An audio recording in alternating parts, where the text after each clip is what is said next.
Hey everybody, this is Mr. Moffman again coming at you with another APUSH video. We're looking at our fifth video on the topic of 6.13, taking a look at Gilded Age politics. And when we were last here together, we were talking about the emerging depression, the economic depression of the 1890s during the second term of Grover Cleveland's presidency. And this is going to be the most devastating economic downturn our nation had ever felt up to this point. And because of the millions of people that were now jobless, because of the hundreds of bank failures across America, because of a real sense of economic vulnerability since the rise of industrialization, we're going to see more and more working class Americans demanding, more government intervention to try to help. Now, we already talked previously about, the origin of the Populist Party, but in addition to that, you also had other, kind of grassroots events or organizations emerging, once again, clamoring for government intervention to help out during this crisis. And one of these would be Coxey's Army. Now, Jacob Coxey is going to be organizing what he considers to be, an army of, working men, and that they would kind of start in Ohio and then make their way out to Washington, D.C., and along the way would, accumulate more and more working men, with the idea being is that by the time they get to D.C., that, there would be upwards of 1 million men marching on Washington, D.C. to demand that Congress and President Cleveland do something to actually directly help the working poor during this economic nightmare. It gets a lot of media press, although it also is derided as well as kind of, these hayseed socialists, trying to, put pressure on the government. And it ultimately did not really have the impact that Coxey certainly would have wanted. It wasn't upwards of 1 million people that showed up. It was actually several hundred that showed up. But still, nonetheless, this event is significant because, once again, it's another laying of a foundation for showing that Americans are now, more than ever up to this point, demanding federal government intervention. It's not going to change things in this depression. But when we get to the 1930s and we talk about the Great Depression and the radical changes that are going to be happening, demanded by the American people, Coxey's Army is a forerunner of that, no question about it. Now, we mentioned previously how the Populist Party is starting to have more and more of an impact out west. We saw James Weaver collect a handful of electoral college votes. We've seen some members of the Populist Party already be elected to Congress, and that was in 1892. Well, of course, that was pre-Depression. That was pre-1890s economic crisis. Now things are much, much worse, and that is going to only lead to more support for the populists, demanding much more change and much more action coming from the government. And the 1894 midterm elections are going to be dramatic, to say the least. Take a look at this. We're going to see a 40% increase in the amount of electoral support for the populists in 1894 in congressional races than what we saw in 1892.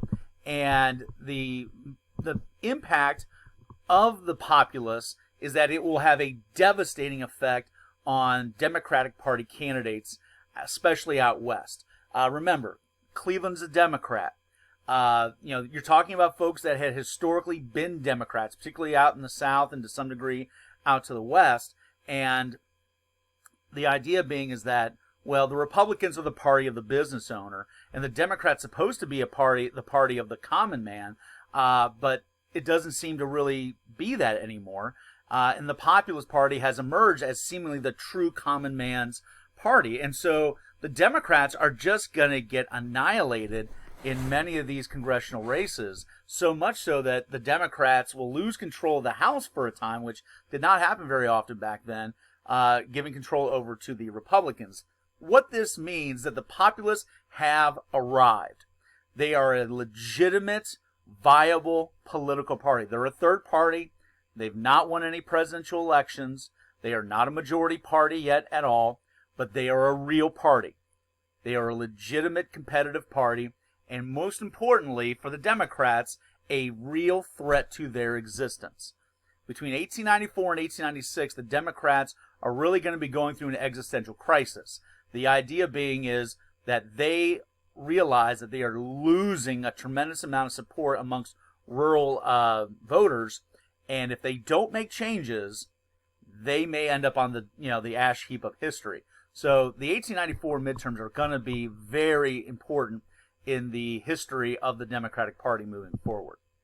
And let's get to 1896. 1896 is going to mark one of the most famous and most significant elections in American history. It is right up there with 1860. It is up there, with the election of 1800. Very, very important election. So let's get into this. Now, as we've mentioned before, given the economic challenges off and on for the last 30 years or so, a lot of this is going to come down to what should the future of America's currency be based on?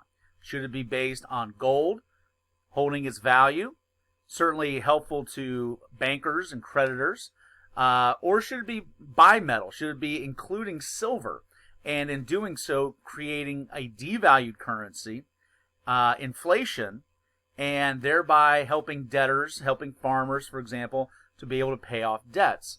So this really is going to be a major, major issue in this campaign, especially since we're still grappling with an economic crisis.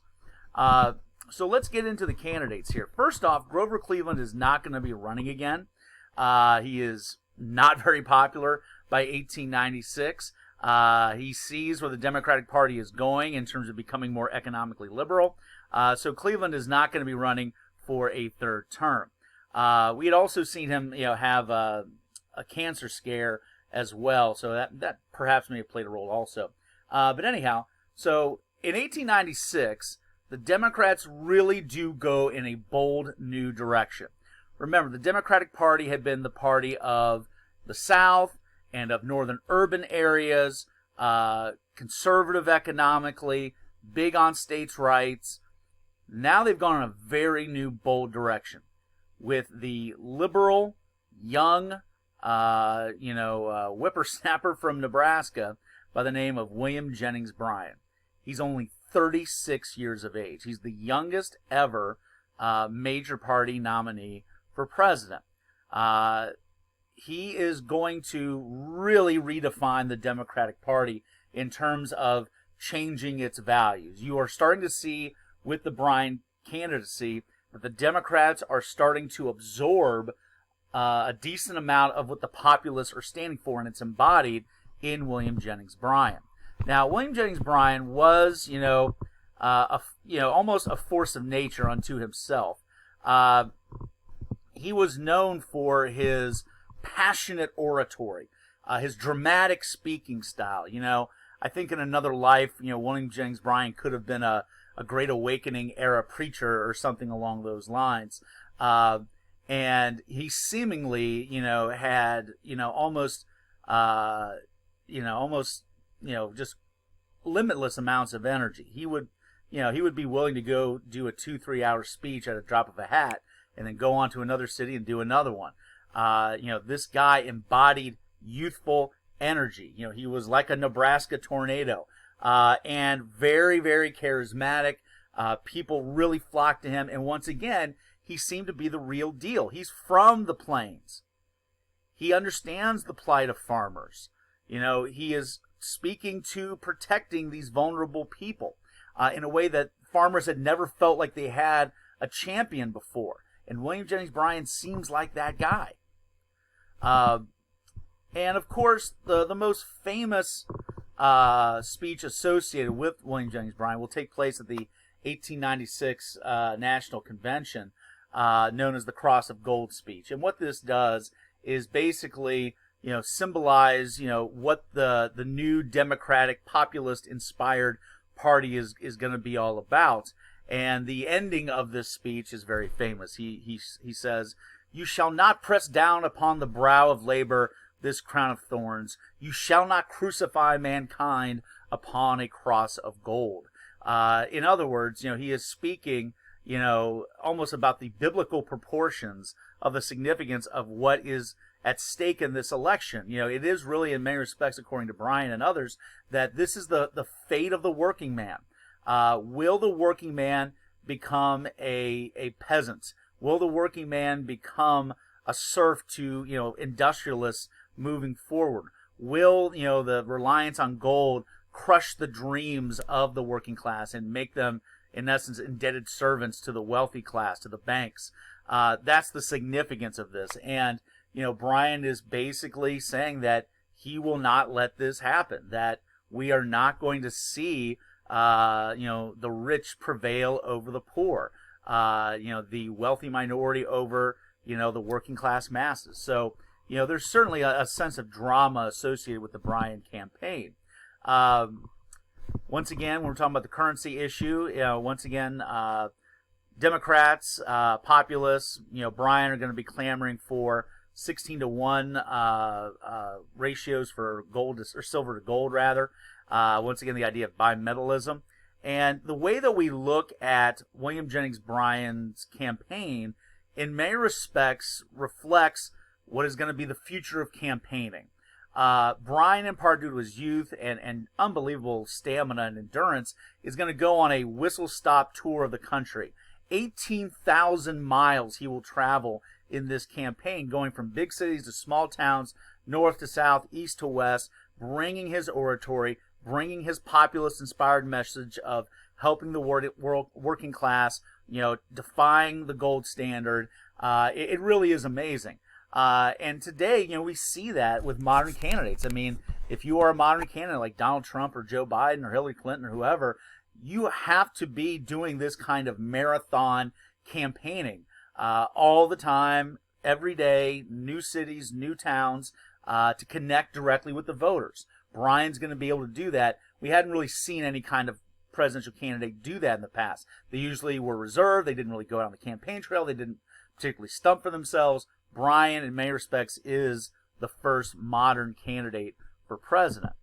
However, you know, there's going to be a lot of opponents to the Democrats and the populists. There's going to be a sense that, you know, once again, you know, it seems like the inmates, you know, have taken over the asylum, that, you know, the kooky leftists, you know, these kooky populists have taken over the Democratic Party and have turned it into this, you know, this liberal outfit now that is seemingly willing to destroy capitalism in the name of, you know, the farming and working class. So there is that sense of, you know, radical revolutionary sentiment associated with the Democrats and the populists, and that's going to scare a lot of people, particularly, you know, Republicans.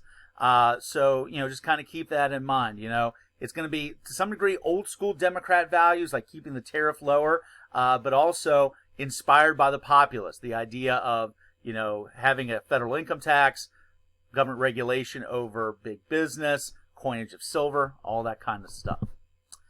And I think we're going to leave it there for now. I think we're going to come back next time. We'll take a look at the other side of the coin, the McKinley campaign, and how it's going to be heavily influenced by this guy right here, Mark Hanna. We'll see you next time. Bye-bye.